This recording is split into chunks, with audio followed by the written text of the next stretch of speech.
This is Author Angela Stribling, and we are on our next segment of Embraces Discussion.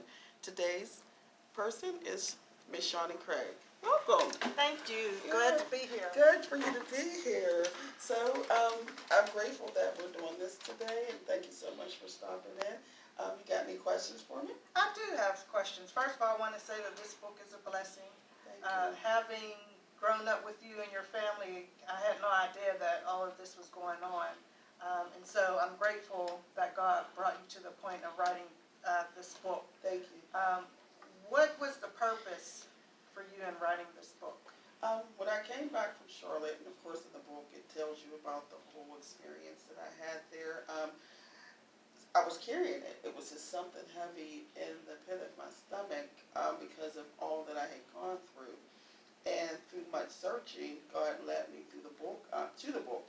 I met a friend of mine on the bus one day, and I had, for like 2 years prior, I kept thinking, like, I really need to focus on maybe writing this book. And I ran into him, and he said, yeah, we can do it. And so once we got started, and the manuscripts came out, God was like, I need to hear it directly from you. So as I was continuing to write my story, I was seeking God, and this is the final product. So everything in it is definitely led by Him.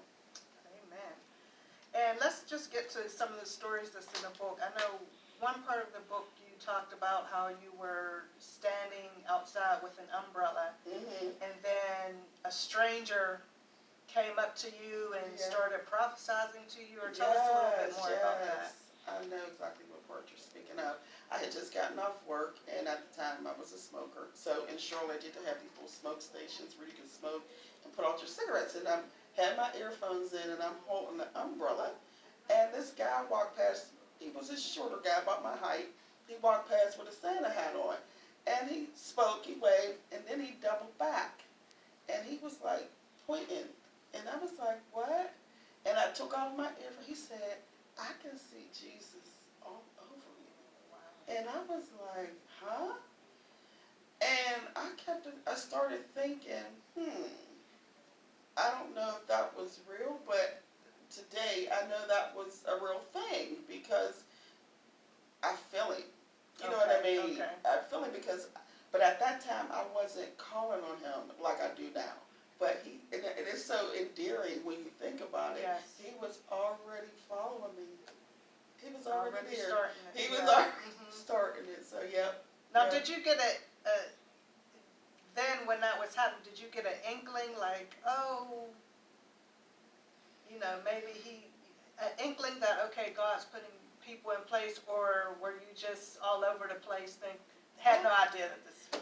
I was going through so much, but I knew once I got back into the shelter, and that scenario happened after this, but it wasn't until I met the lady, Allison, in the book. And once I sat down with her in that TV room, and she was saying, because she was from Tennessee by way of New Jersey. Okay. And when she started saying, I wanted to take my life too. Like, she had lost her dad and she had lost her girlfriend. They had, both when the girl had, OD'd, and then her father had, naturally died. And she said, I wanted to kill myself. She said, but she tried to shoot a gun and it didn't go off. And I'm looking at this woman, and God pops in my head at that moment. Okay. And I'm like, you want me to talk to her about this? And that's when I was just coming out of my grief. Because when I left Pittsburgh and moved back to Charlotte again, I had to let my brother go. And I was like, Gary, I can't move on. Okay. So here I was back in Charlotte, and I had this relationship that I really thought I wanted to. This was God's spirit.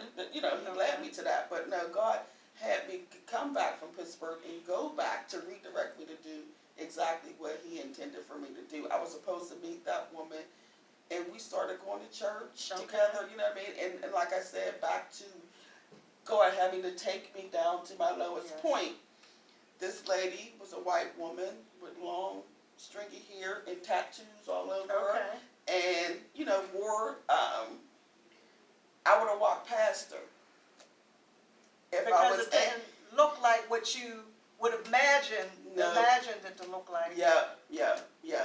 I would have walked past her because the old Angie way up here would have, just let her, go on about her business. But he had to bring me all the way down to her and meet her at a place where she was.